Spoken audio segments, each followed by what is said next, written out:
조국 혁신당의 조국 대표가 아주 잘하고 있죠.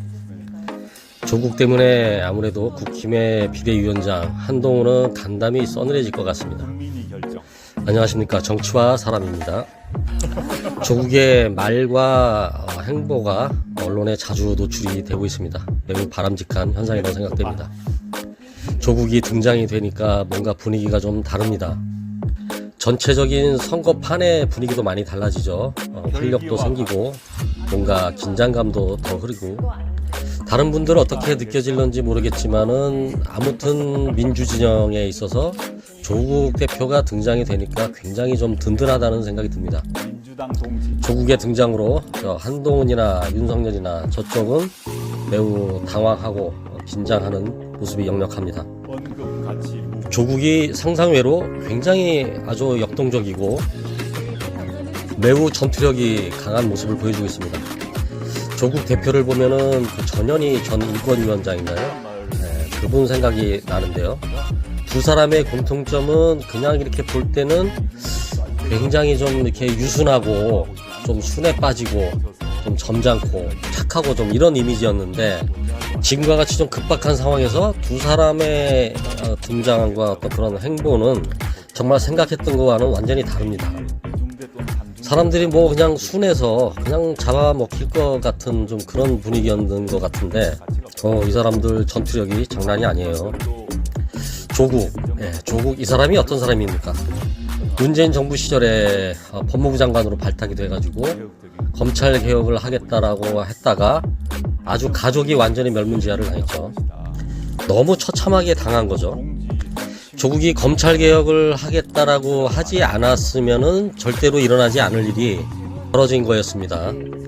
조국이 잘못을 하고 안 하고를 떠나서라도 한 가정을 저 지경으로 풍비박산을 만드는 거는 정말 인간이 할 노릇이 아니죠. 조국은 이제 더 이상 잃을 게 없습니다. 한마디로 얘기해서 잃을 게 전혀 없으니 전혀 겁나는 것도 없죠. 윤석열이나 한동훈, 김건희는 지켜야 될 게 너무 많죠. 조국을 저렇게까지 벼랑으로 몰고 간 거는 윤석열의 큰 패착입니다. 아예 싹수를 잘라서 일어서지도 못하게끔 완전히 항복을 받아내겠다는 생각으로 했지만은 저런 사람들이 또 한번 결심을 하면 무섭죠. 말릴 수가 없습니다. 조국 대표는 좀 분위기가 다른 정치인들하고 좀 다른 것 같습니다. 애초에 갖고 있던 이미지 자체가 뭔가 좀 스마트하고 젠틀하고 좀 그런 느낌이 강한 사람이었죠. 그냥 학자로서의 어떤 그런 모습이었는데, 이 정치 쪽에 나서면서 아주 색다른 면모를 보게 됩니다. 여전히 본인의 어떤 품격 있는 말투와 내용, 뭐 생김새도 그렇지만 이거를 지켜나가면서 그의 입에서 나오는 말들과 어떤 전략이라든가 앞으로의 계획을 보면 뭔가 좀 다르다는 느낌이 듭니다. 말도 당연히 잘하고요. 품격을 잃지 않으면서도 요목조목 핵심을 파고드는 그런 내용과 어떤 핵심을 정말 찝어내는, 그리고 그거를 말로 풀어서 어필을 하는 그 능력이 좀 대단하다는 생각이 듭니다. 그런데다가 한동훈이 이재명하고 한번 토론 한번 붙자고 계속 졸라댔었죠. 안 될 거 뻔히 알면서도. 그런데 지금 조국이 그러나 한동훈에게 토론을 한번 하자 이렇게 하고 있습니다. 이거 완전히 나이스죠. 조국이 몇 차례 방송에서 공식적으로 제안을 하고 요청을 했습니다. 한동훈에게. 한동훈은 자기 성격상 무슨 얘기가 있든지 간에 변명을 하거나 해명을 하거나 무슨 자기 할 말을 하거든요. 그런데 조국의 이런 순수한 토론에 응하기는커녕 아주 귀틀막을 하고 있죠. 귀를 틀어막고 못 들은 척하고 있습니다. 저는 이게 성사됐으면 좋겠습니다. 한동훈의 상대는 이재명 같은 사람이 될 수 없어요. 근데 야당 대표가 아닙니까?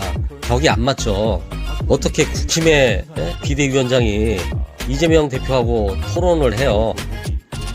이제 정치 초년생인데 아무것도 모르는, 대중 앞에서 연설도 못하는 사람이 무슨 토론을 합니까? 텔레비전 앞에서.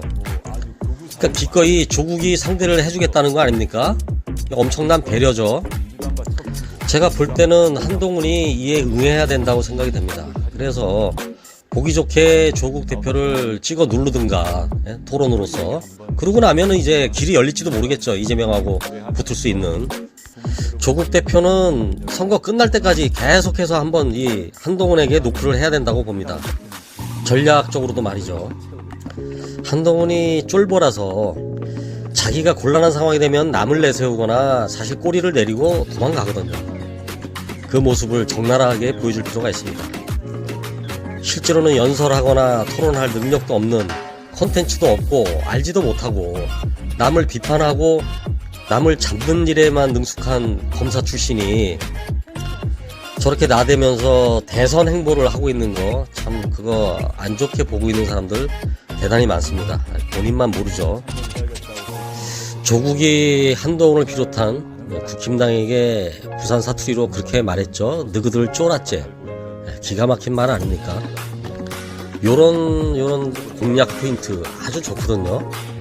귀에 짝짝 달라붙으면서 상대방의 허점을 노리는 수. 조국은 계속해서 토론을 하자라고 졸라대야 되고, 한동훈이 쫓겨 도망다니는 모습으로 계속 4월 10일 이전까지 이런 모습을 계속해서 방송에서 연출을 해줄 필요가 있습니다. 그게 실상이거든요, 진짜로.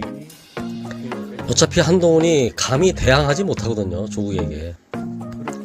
한동훈이 이제 보여줄 수 있는 거는 다 보여줬습니다. 어디 가서 손 흔들고 남 비판하면서 자기 자신 셀카 찍고 마치 무슨 대선에 나온 사람 후보자처럼 거기에 일부 환호를 하니까 자기 자신에 대해서 인정을 하지 않는 사람에 대해서는 생각조차 해본 일이 없고, 눈앞에 보이는 그 많은 군중들이 자기 자신에 대해서 박수를 보내고 환호하니까 이게 지금 총선 치르는 건지도 잘 인지를 못하고 무슨 대선에 나온 것처럼 완전히 이제 뽕 맞은 사람처럼 지금 아주 인사구성입니다.